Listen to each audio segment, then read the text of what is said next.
Buenos días. Solo tú y yo, Silverglide. Buenos días, ¿cómo le va? Por ahora, después se van sumando algunos más. Iván, hace mucho frío hoy.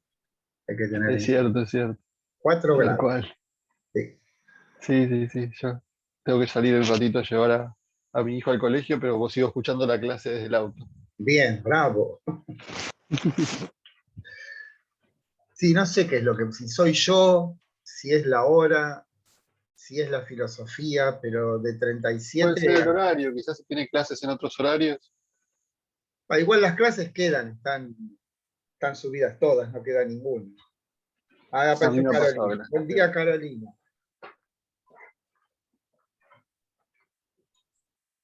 No nos ha escuchado.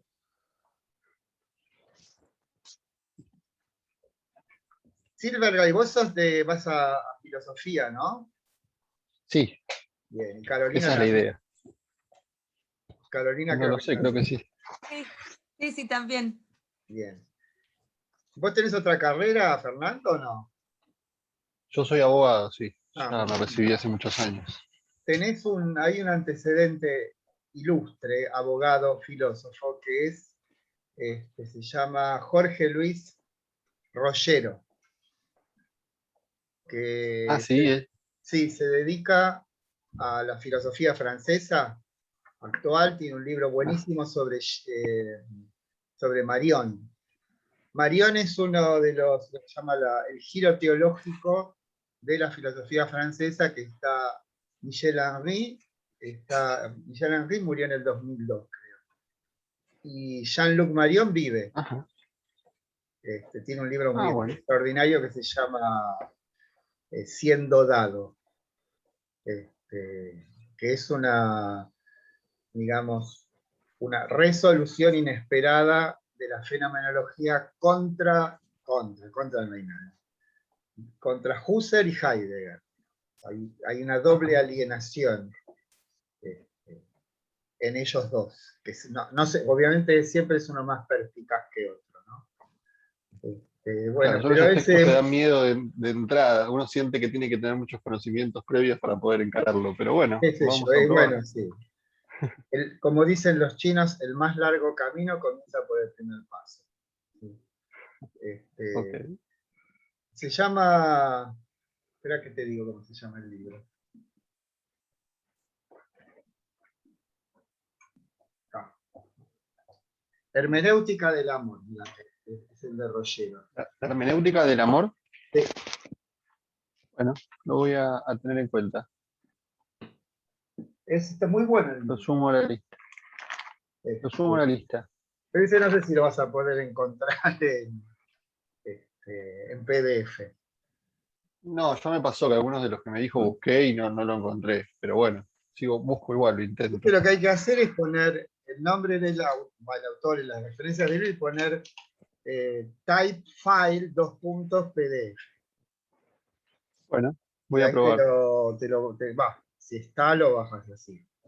Yo encontré otro día uno valiosísimo que no sé dónde quedó, que se llama La filosofía de Martin Heidegger, un tal llama de Valin. Pero es buenísimo ese libro. Lo extrañé tanto, no lo puedo encontrar. Hay varios que no puedo encontrar. Deben estar por ahí. No sé dónde. Bueno, comenzamos nuestro camino entonces hoy con nuestro querido Immanuel. ¿Sí? Estuve viendo que las clases nuestras terminan, creo que el 15 de julio, ¿puede ser? Puede ser, no sé la fecha exacta, pero puede Fíjense, ser que andaba por fíjense ahí. a ver, buen día Estefaní, buen día Abril, que no va a salir. Para que somos pocos, podemos hacer buen día. Bueno, hay que tomar aire, se llama hacer OM y empezamos. Les recomiendo, hay una parte muy interesante en la introducción de Caí, y yo creo que están todos los textos, ¿sí? Que habla de Kant hablando de la isla de los estados. Creo que es de Kant. Bueno.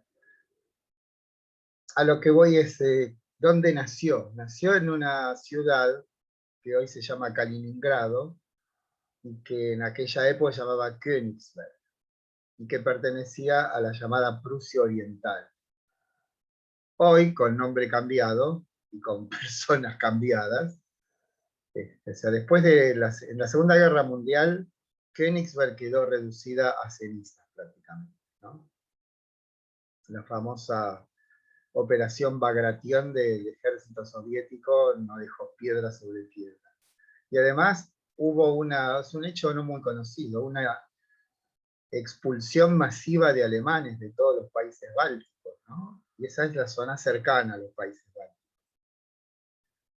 Y hoy esa ciudad se llama Kaliningrad y es una zona separada de la Federación Rusa, ¿no? Pertenece a la Federación Rusa, pero no hay continuidad entre el territorio, hay una franja de tierra. Pero en aquella época, como digo, pertenecía a la Prusia Oriental y era una ciudad mediana, digamos, y unos 50.000 habitantes. Y bueno, acá hay una serie de cuestiones que son interesantes, pintorescas, acerca de la personalidad de Kant. Lamentablemente no hay en castellano una buena biografía. Había una que la busqué a cielo y tierra, pero nadie la pudo conseguir, ni por internet, no existe más. Y después, una vez en la Feria del Libro, en el stand de Alemania, había varias, obviamente en alemán, pero eran carísimas. Y al otro día, fui 2 días a la Feria del Libro, me acuerdo. Y los habían regalado. Cuando fui, como no era más caro volvérselos a llevar que regalarlos, los regalaron. Bueno, esa fue la... Bueno, pero es proverbial el hecho de que Kant era una persona muy regular. Hoy, como dice Borges, la triste mitología de hoy, como se llama, dice el subconsciente, eso que la triste mitología de hoy llama subconsciente y que los antiguos llamaban la musa o la inspiración, ¿no? Diría que Kant es un neurótico obsesivo, o era un neurótico obsesivo. Pero en realidad, para escribir la crítica de la razón pura, no es condición ser neurótico obsesivo, ¿no? Pero tenía algo de obsesión. Por ejemplo, la gente en Königsberg sabía la hora, si él había o no había ido a hacer su paseo habitual. Una vez que un vecino le dijo que suba su carruaje para llevarlo a la casa, Kant a regañadientes asintió por una cuestión de diplomacia, y el vecino lo dejó en la casa a las 10 de la noche. Y entonces lo que hizo Kant fue escribir una máxima, de las tantas que hay, miles de máximas de Kant. Y dice, en caso de recibir una invitación, bla, bla, bla, bla, bla, solamente aceptarla si uno es quien decide el horario de llegada. Las otras son la de que estuvo 2 veces a punto de casarse, pero lo pensó tanto que las pretendientes desistieron. La del criado, que se llamaba Lampe, que lo trataba mal, le robaba, pero sacarlo del círculo de sus costumbres le resultó tremendo. Entonces ahí escrito al costadito de los papeles, tengo que olvidar a Lampe, tengo que olvidar a Lampe, ¿no? Bien, bueno, después vamos a la otra historia, que la que es más significativa para mí es la del alumno inglés, que estaría estudiando en Königsberg, no se sabe la circunstancia. Pero ocurrió que el profesor que debía dar la clase sobre el Támesis faltó, o no estaba. Entonces lo llaman a Kant para que dé una clase sobre el Támesis. Y lo describió con tal justeza, ¿no?, con tal minuciosidad, que cuando terminó la clase en inglés le dijo que por favor, otra vez que volviese a Inglaterra, le encantaría recibirlo en su casa, ¿no? ¿Por qué? Porque este hombre no puede haber descrito con tal precisión el Támesis si no lo ha navegado muchas veces, ¿no? Y es sabido que Kant nunca salió de Königsberg, salvo cuando era muy joven y fue a dar clases a una, bueno, vieron que muchos de estos intelectuales, llamémosle así, alemanes de aquella época, trabajaban de preceptores de las familias ricas. Hegel, Hölderlin y todos hicieron ese trabajo. Y Kant se ve que también. Es quizás uno de los primeros que fue un profesional de la educación, o sea, un profesor, trabajó y vivió de su sueldo. Con, digamos, soporte estatal mismo. Y como dice Carpio, también es quizás uno de los últimos espíritus universales, ¿no? Aquellos individuos que de un modo u otro tenían en su mente el conocimiento de la época. Todavía eso era pertinente, ¿no? Ahora ya es absolutamente imposible. Y el tema es que Kant es un fruto tardío, se puede decir. Vieron que las grandes obras filosóficas se escriben alrededor de los 40 años. Hegel escribió la crítica de la razón pura, perdón, Hegel escribió la fenomenología del espíritu a los 37. Heidegger, Ser y Tiempo, a los 38 más o menos. Más o menos todos tienen ese es lo que se llama el acmé, ¿no? El momento, el fluorit, el florecimiento. Y Heidegger es Heidegger, otra vez. Y Kant, a los 57, publicó la crítica de la razón pura. Eso no quiere decir que haya salido como Atenea de la cabeza de Zeus, ¿no? Sino que hubo una larga incubatoria. Son los llamados el silencio crítico, los 11 años que Kant estuvo pensando la crítica de la razón pura. La escribió en 6 meses. Pero en las cartas se ve que él parecía a los 2 años, cartas famosas, donde es inminente la publicación de la obra, y sin embargo se ve que nuevos problemas y ese tesón y esa minuciosidad proverbiales de Kant lo llevó a ir hasta el fondo en todo. Bueno, eso lo vamos a ver. Porque el asunto de investigar, en este caso en particular, en filosofía, y intentar, por otra parte, que el método y los resultados sean constatables, corroborables, no es, el problema son los límites. O sea, si yo hago un experimento, lo pongo a prueba, siempre hay una suerte de control externo, que es la realidad. O sea, hay reacciones químicas o físicas que me dicen, me devuelven si el procedimiento utilizado fue eficaz o no. Pero aquí, ¿cuál es el procedimiento de constatación? ¿De dónde proviene la certeza? Por ejemplo, en el tiempo y espacio son intuiciones puras.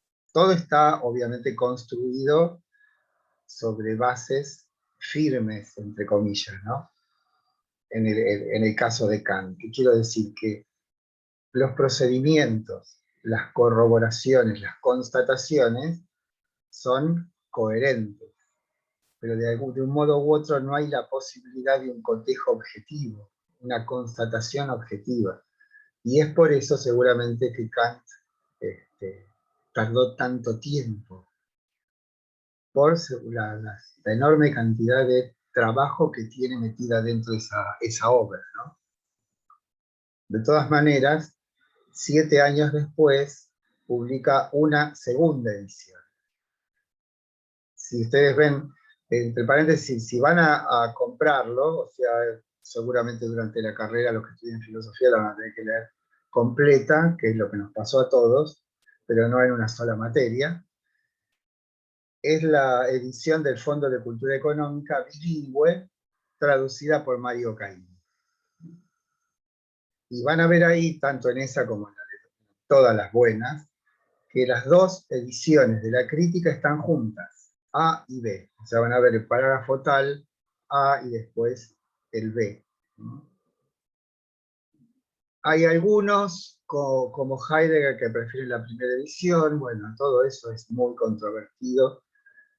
Tengan en cuenta que aún hoy hay una institución que edita una revista, que es el Kant Studium, que permanece en la senda que comenzó Kant. No es no es arqueológico el tema. Hay gente que entusiastamente dedica su vida a Kant. Y la otra historia es el profesor Carpio, que fue mi profesor en la facultad, decía, ¿saben por qué? Con ese tonito que él tenía, cocorito, decía, ¿saben por qué hay muy pocos especialistas en la crítica de juicio? Porque nadie llega vivo, decía. La crítica del juicio es la tercera crítica, que en realidad se llama crítica de la facultad de juzgar. Como Kant, la tarea crítica, la palabra crítica, esto lo vamos a ver, quiere decir deslindar, quiere decir destacar, quiere decir separar. No es exactamente el sentido de criticar algo, o ese es su sentido derivado. Las tres críticas corresponden a una tarea previa, que sería ¿es pertinente una filosofía sin antes haber descrito, determinado con precisión estos tres órdenes de lo trascendental, que son los que estudian justamente estas tres críticas? La de la razón pura, la de la razón práctica y la de la facultad de juzgar. O sea que la tarea, y le llevó toda la vida. La crítica de la facultad de juzgar se editó en 1790. Kant nació en 1724 y murió en 1804. Pero ya quedó el opus póstumo, o sea, igual que Platón, que estaba escribiendo las leyes cuando lo sorprendió la muerte, cuando Kant estaba muy deteriorado, dicen, estaba con el opus póstumo. Se llama así porque no está terminado. O sea, le llevó tanto tiempo la tarea crítica que no tuvo tiempo para desarrollar lo que sería su filosofía. Bien, bueno, vamos a ver primero cómo podemos plantear el problema. O sea, lo interesante de la crítica, antes de introducirse en ella, lo interesante es ver cuál es el problema que intenta resolver. Si bien, obviamente, está desarrollado en la crítica eso, es bueno que nosotros tratemos de plantear fuera de la crítica cuál es el estado de las cosas que lo lleva a Kant a tomar la decisión no de escribir esa obra, sino de introducirse en ese problema. De ahí saldrá la obra. Hasta 1770, que es cuando Kant publica la famosa Dissertatio, es famosa porque después de eso viene el silencio crítico. Fue la última obra que publica antes de los 10 años de preparación de la crítica de la razón pura. Kant adscribía al llamado racionalismo continental, que es una herencia directa de Descartes, de la filosofía continental Spinoza, Leibniz y Wolff. Wolff sería el maestro de Kant, que es simplemente un sistematizador de la filosofía de Leibniz, o intento. Aunque él no fue discípulo directo, sino de un wolfiano que se llamaba Baumgart.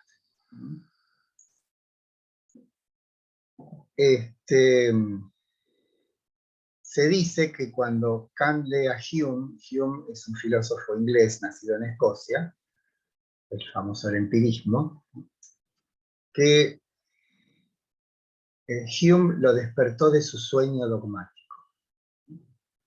Entendamos por sueño dogmático esa adscripción ciega al racionalismo continental. El tema del racionalismo continental lo podemos resumir en una única frase de Leibniz, que dice: conocimiento sensible igual a conocimiento racional confuso. Es toda una proclama de un neoplatonismo, pero decir que el conocimiento sensible no es sino algo que debe ser aclarado a través de la razón, porque proviene de la razón, es toda una declaración de una suerte de platonismo.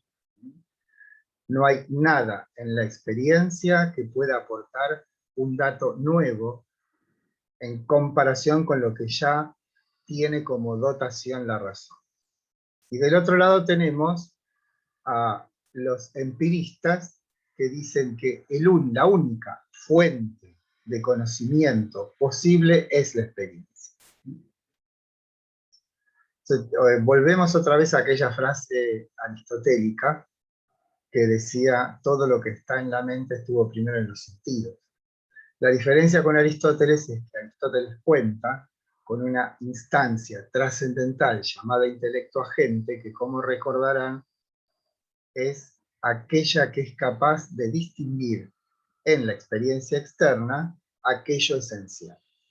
Pero aquí, en el caso del empirismo inglés, lo que hay es una suerte de sedimentación ciega de la experiencia, y lo que hay es un enrarecimiento, o sea, la idea, que sería el punto final de una suerte de proceso automático, natural de sedimentación de la experiencia, no es sino un pálido reflejo de lo que la experiencia nos dio.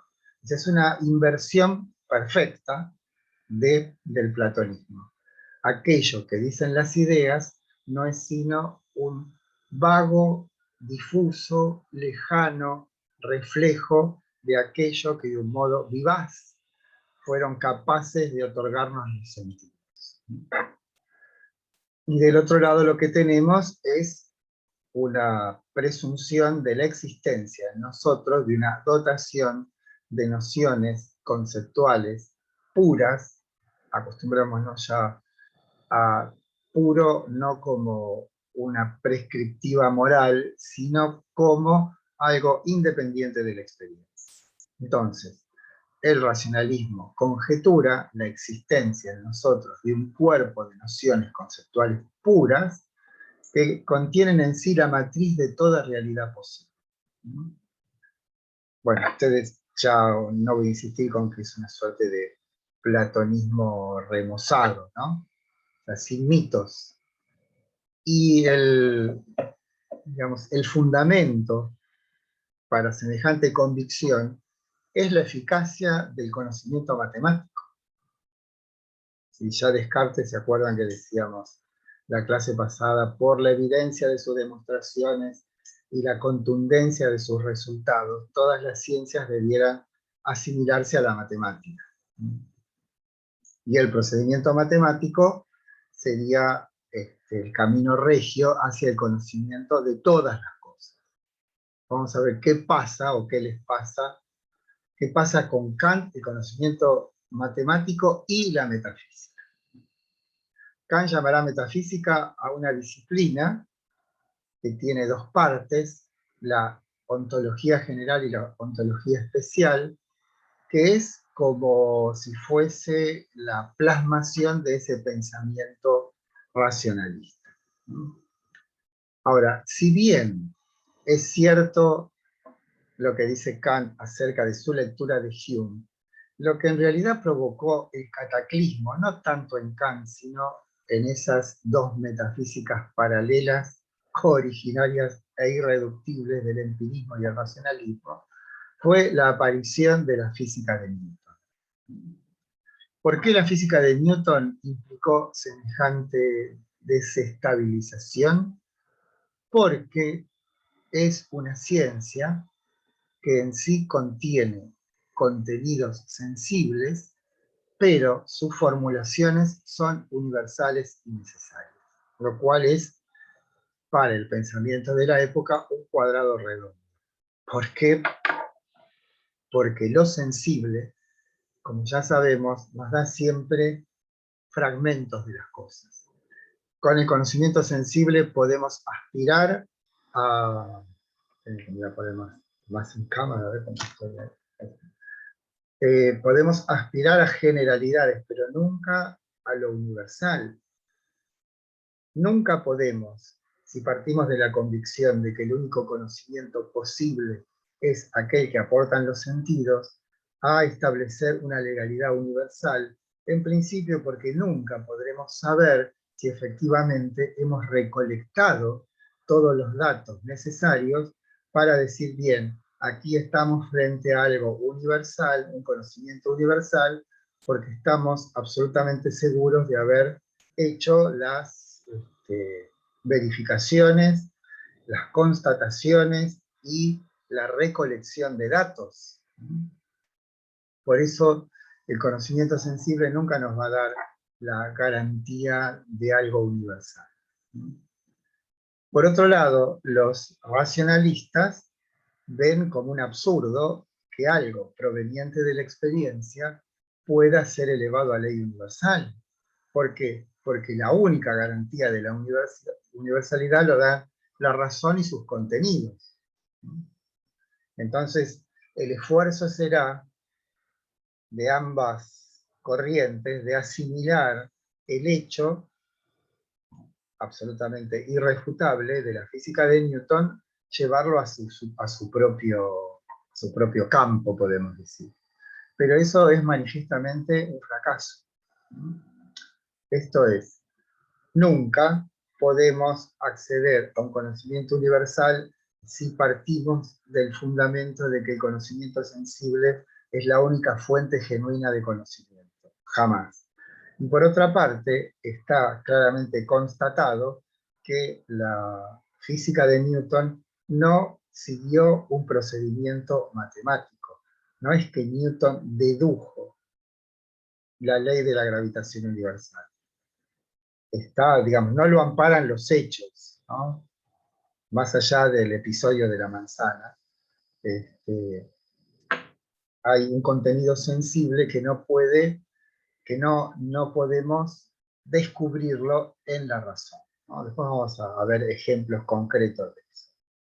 Entonces, el problema está ahí.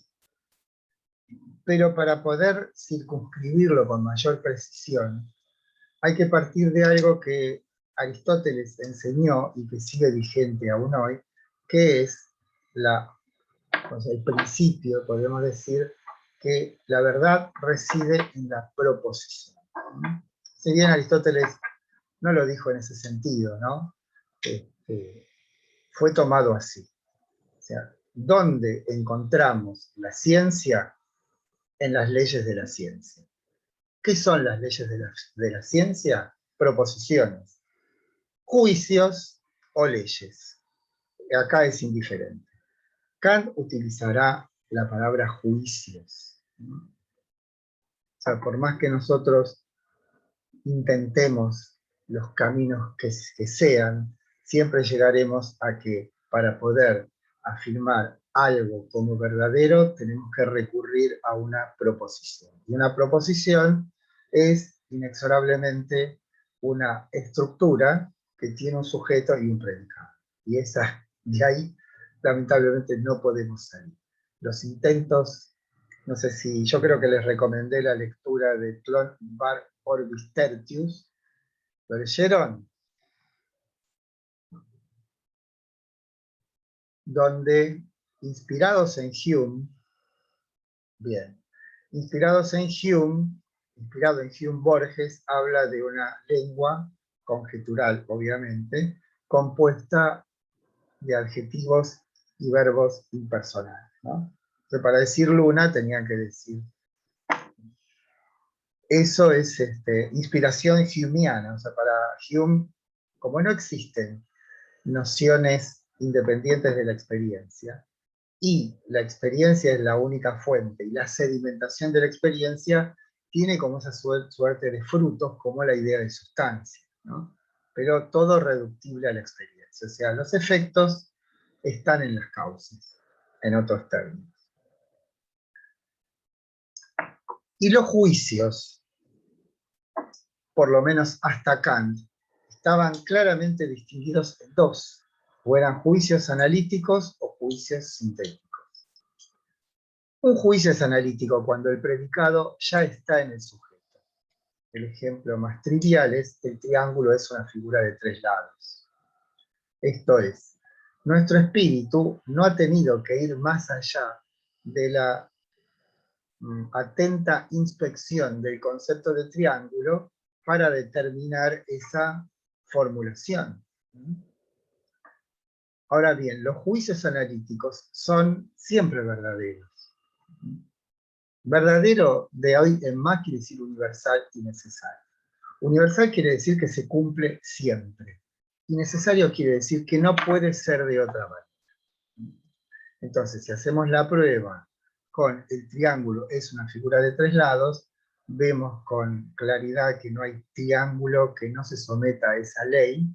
Y además, ¿cómo compruebo la necesidad? Es intentando negar el predicado. Si yo niego el predicado en un juicio analítico, caigo en una contradicción. Esto es, el triángulo no es una figura de tres lados. Ahora bien, si es cierto que los juicios analíticos son siempre verdaderos, son infecundos, o sea, no promueven nuevos conocimientos. En todo caso, aclaran. ¿Sí? Esto es, en esa relación de todo juicio entre el sujeto y el predicado, en los juicios analíticos, el predicado no es más que una explicitación del sujeto, y nada más. Son universales y necesarios, insisto.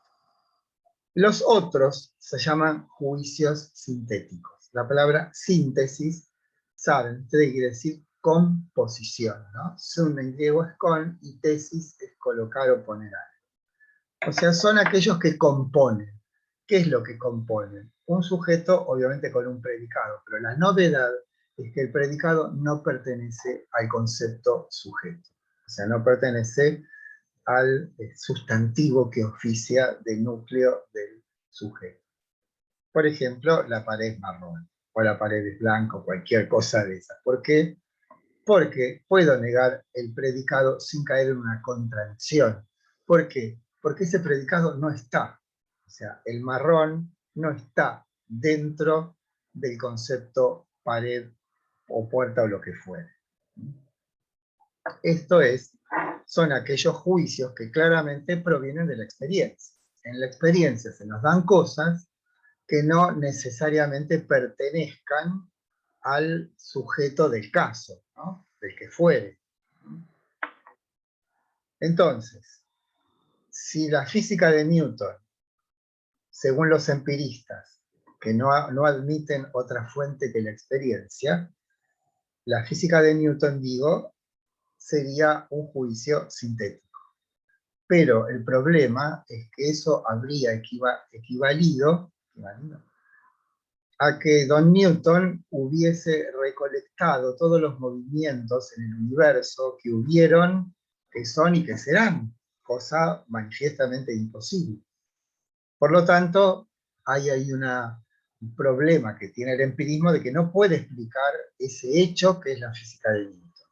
Y no lo puede explicar porque solo admite la evidencia de los datos sensibles. Pero acá hay algo más, que es la universalidad y la necesidad. O sea, nosotros sabemos, o se comprobó ulteriormente, pero por lo menos en ese momento no se sabía, que esa ley, que es la que dice que la atracción entre dos cuerpos, creo, es inversamente proporcional al cuadrado de las distancias, ¿no? Si yo me voy a la luna en este momento y pego un saltito, ese saltito puede ser un saltito de 10 metros. ¿Por qué? Porque la masa de la luna, siendo mucho menor que la de la Tierra, tiene un poder de atracción mucho menor, aparte que no hay atmósfera, ¿no? Pero bueno, esa es la cuestión. Lo que Newton intentó responder es a la pregunta ¿por qué las cosas se caen o se mueven? ¿Cuál es la causa del movimiento? Y descubre eso, que tiene que ver con la masa de algo, ahí está el poder atractivo. Y esa formulación se cumple siempre, ¿no? Aún hoy, ¿no?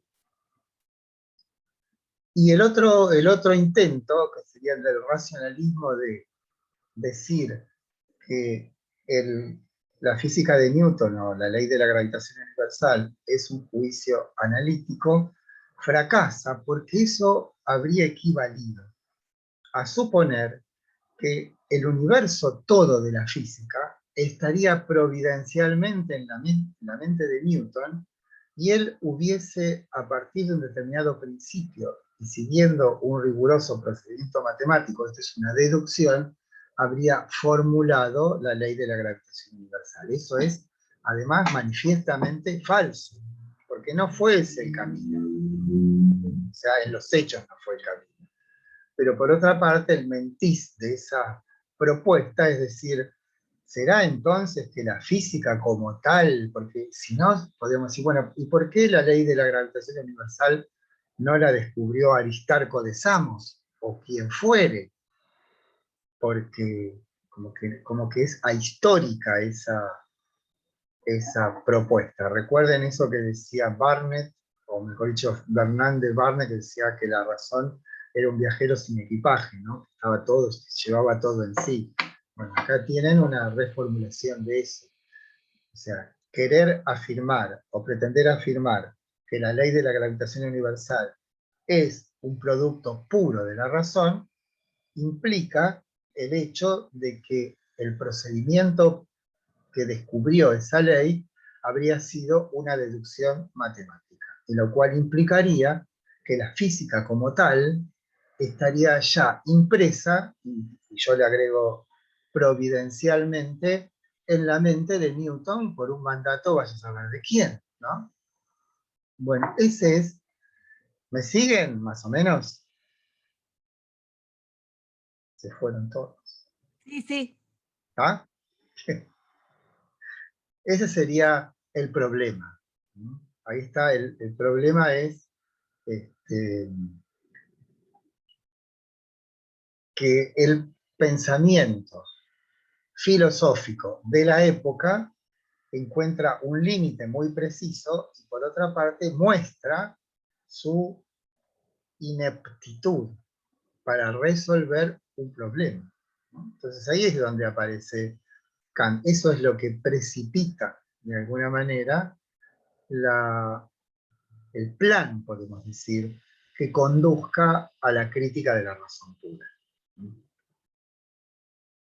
Voy a hacer una formulación que vamos a revisar sistemáticamente a lo largo de nuestro curso, y esa revisión va a tener que ver con algunos pasos que vayamos dando. Pero la formulación básica que estaría como a la base de este proyecto, que es la crítica de la razón pura, sería la siguiente. Debiera existir en nosotros una capacidad cognoscitiva tal que fuera capaz de elevar lo particular a universal. Esa sería la formulación más básica de todo este proyecto. La tarea será descubrir cuál es esa capacidad cognoscitiva, primero, y después cómo lo hace.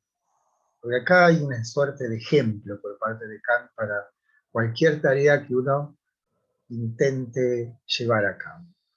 O sea, no solamente descubrir el qué, sino y fundamentalmente el cómo, que resulta ser mucho más complejo que el qué. Eso lo vamos a ver cómo hace Kant. Y ahí es donde se demuestra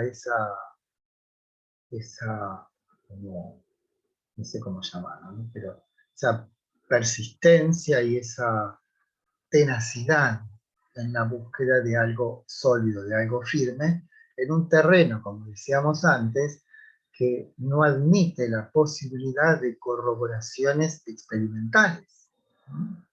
¿Dónde encontramos el límite, como dice Kant? Yo creo haber leído alguna vez que dijo: el límite es el trabajo. O sea, hasta dónde llegamos en esta tarea, hasta dónde, o sea, como que ahí no tiene piso todo esto. ¿Por qué? Porque toda formulación que se haga como una suerte de avance en la investigación debe ser muy escrupulosamente revisada. ¿Por qué? Porque nunca tenemos claras las consecuencias de ese paso que dimos, ¿no? Bueno, Ya menos 50. Bueno, volvemos en unos instantes.